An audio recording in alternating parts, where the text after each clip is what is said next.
केंद्रीय मंत्री गिरिराज सिंह ने क्या कुछ कहा है, सुनिए जरा। केंद्रीय मंत्री गिरिराज सिंह जुड़ चुके हैं। गिरिराज जी, आज बंगाल में आजादी के बाद जो है सो इतनी भारी जीत हुई है। प्रधानमंत्री ने भी बोला है गंगा से लेकर के गंगोत्री तक, यमुनोत्री तक हमने जीत हासिल की है। क्या कहें? बिल्कुल सही। अटल बिहारी वाजपेयी ने कहा था अरब सागर से गंगा सागर तक। आज उनकी आत्मा को शांति मिली होगी, श्यामा प्रसाद मुखर्जी की आत्मा को शांति मिली होगी। नरेंद्र मोदी, अमित शाह ने उसको पूरा किया। ममता बनर्जी आपके बयानों के लेकर के ज्यादा जो है सो छिड़ी रहती है, लेकिन आज जो है सो काउंटिंग के बीच में ही छोड़ करके वो भाग गई। क्या कहें? वो जानती थी कि मुझे हारना है। अब ये नाटक से कुछ नहीं होने वाला। बंगाल का मुख्यमंत्री कौन होगा? सोनार बांग्ला जो बनाने वाला होगा वो होगा। धन्यवाद। तो गिरिराज सिंह बता रहे थे बंगाल का मुख्यमंत्री वो होगा जो सोनार बांग्ला को बनाएगा। कैमरा पर्सन इंद्रजीत के साथ मनोहर Kesari, India news, Delhi.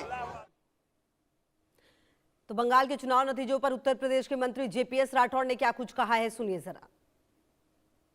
Sir, BJP ने एक मैजिक मार्क पार कर लिया है। यहाँ जश्न का जो एक लहर है वो देखने को मिल रहा है। थोड़ा बताइए क्या एंटिसिपेशन है? आप यहाँ आए हैं, थोड़ी देर में स्टेट प्रेसिडेंट आने वाले हैं, थोड़ा बताइए कैसा माहौल है, क्या लग रहा है, क्या फीलिंग है?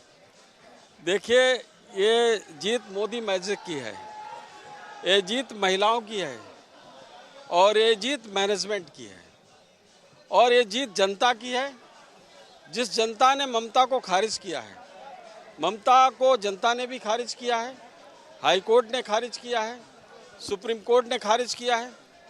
पूरी व्यवस्था को जिस तरीके से उन्होंने बंधक बना रखा था, कभी जजों को बंधक बनाया जा रहा है, कभी बड़े अधिकारियों को गिरफ्तार किया जा रहा है।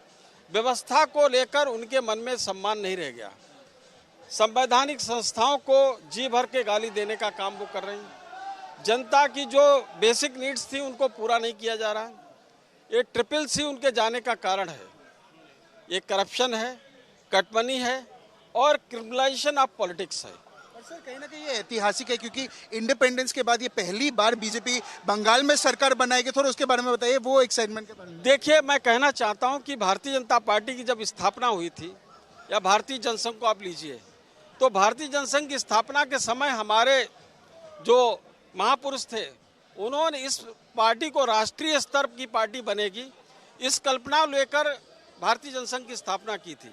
तो उसका पहला राष्ट्रीय अध्यक्ष किसको बनाया? डॉक्टर श्यामा प्रसाद मुखर्जी को।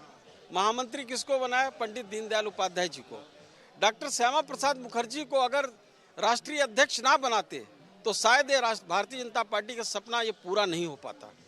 उन्होंने शुरू से ये उद्देश्य लेके चले थे, हमको एक राष्ट्रीय दल बनाना है और जिसमें सभी क्षेत्र के और सभी भाषा के और सभी जनों का एक समाहित होना चाहिए।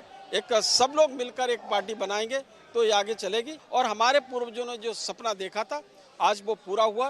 डॉक्टर श्यामा प्रसाद मुखर्जी जहाँ कहीं भी होंगे, मुझको लगता है कि उनको आत्मा को असीम शांति आज मिल रही होगी। बहुत बहुत शुक्रिया सर, बधाई आपको कि हमसे बात करने के लिए। तो जैसे कि आप देख सकते हैं, यहाँ हम बीजेपी स्टेट हेडक्वार्टर में, और यहाँ का जो माहौल है या जश्न की बात करिए, काफ़ी ज़्यादा वाइब्रेंट है। और जब आप ये विजुअल्स देखते तो आपको आइडिया होगा कि यहाँ जश्न या यहाँ जो इन्वायरमेंट, ये काफ़ी ज़्यादा वाइब्रेंट है। मैं ब्रायन थॉमस, कैमरा पर्सन अंकुश के साथ, इंडिया न्यूज़ बंगाल। वहीं 5 राज्यों के नतीजों पर तरुण चुग ने क्या कुछ कहा है, वो भी सुनिए। करने के लिए बीजेपी नेशनल जनरल सेक्रेटरी तरुण चुग जी मौजूद है। तरुण जी, आज की जीत और भाजपा के लिए होली आज ही है। बहुत बड़ी जीत है, बहुत बड़ी जीत है। प्रधानमंत्री नरेंद्र मोदी जी के नेतृत्व में एक प्रचंड जीत हुई। ये विजय का वातावरण, ये अब रुकने वाला नहीं। इसके बाद पंजाब में विजय होगी, उत्तर प्रदेश, उत्तराखंड में तो हम पहले ही सरकार में दोबारा आएंगे। ये बहुत बड़ा आशीर्वाद है मोदी जी को, और ये एक जवाब भी है ममता बनर्जी की निर्ममता वाली उस अहंकारी सरकार को, जिसने वहां अत्याचार को खेला होवे बनाया, जिसने वहां पर हिंसा की संस्कृति को जन्म दिया। लगभग 125 से ज्यादा लोगों की हत्या करा दी गई, भारतीय जनता पार्टी के कार्यकर्ताओं की हत्या करा दी गई, जिनका केवल एक ही कसूर था कि उनके घर पर भाजपा का झंडा लगा है, वो भारत माता की जय कहते हैं। लगभग 25,000 हिंसक घटनाएं कराई गई, पर अब नया सूरज निकला है और निश्चित रूप से अब इसके बाद पंजाब की बारी है। 200 का आंकड़ा भी छू रहे हैं। जनता का प्रचंड आशीर्वाद मिल रहा है। बिल्कुल, तो देखिए जनता का आशीर्वाद जो है वो तरुण चुग जी बता रहे हैं और साफ तौर पर बड़ा जो आयोजन है वो भाजपा कार्यालय में देखने को मिल रहा है। मैं आरजू सेठ, कैमरा पर्सन दिनेश के साथ, इंडिया न्यूज दिल्ली। वहीं बीजेपी सांसद कमलजीत सहरावत ने भी जीत पर बधाई दी और क्या कुछ कहा है, सुनिए। हमारे साथ बातचीत करने के लिए सांसद कमलजीत सहरावत जी मौजूद है। मैम, दिल्ली में भी झालमुड़ी का कमाल देखने को मिल रहा है, कितनी बड़ी जीत मान रही हैं? झालमुड़ी की जीत मतलब आम व्यक्ति की सोच की जीत, आम व्यक्ति के प्रधानमंत्री नरेंद्र मोदी जी के ऊपर विश्वास की जीत। और ये झालमुड़ी सिर्फ झालमुड़ी नहीं रही है, बंगाल की जनता का प्रधानमंत्री जी को दिया हुआ एक ऐसा वचन बना कि हम आप पे भरोसा कर रहे हैं। तो बंगाल की जनता का बहुत बहुत धन्यवाद कि आज डॉक्टर श्यामा प्रसाद मुखर्जी जी का प्रदेश भारतीय जनता पार्टी को मिला है।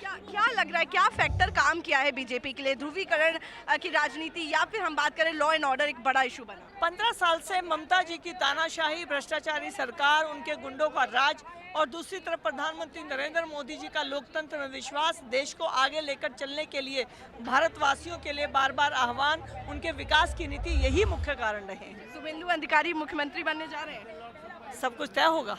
बिल्कुल, बहुत बहुत शुक्रिया। तो आपने सुना किस तरीके से मुस्कुरा कर गई है कमलजीत सहरावत और कह रही है सब कुछ तय होगा। मैं आरजू सेठ, कैमरा पर्सन दिनेश के साथ, इंडिया न्यूज दिल्ली।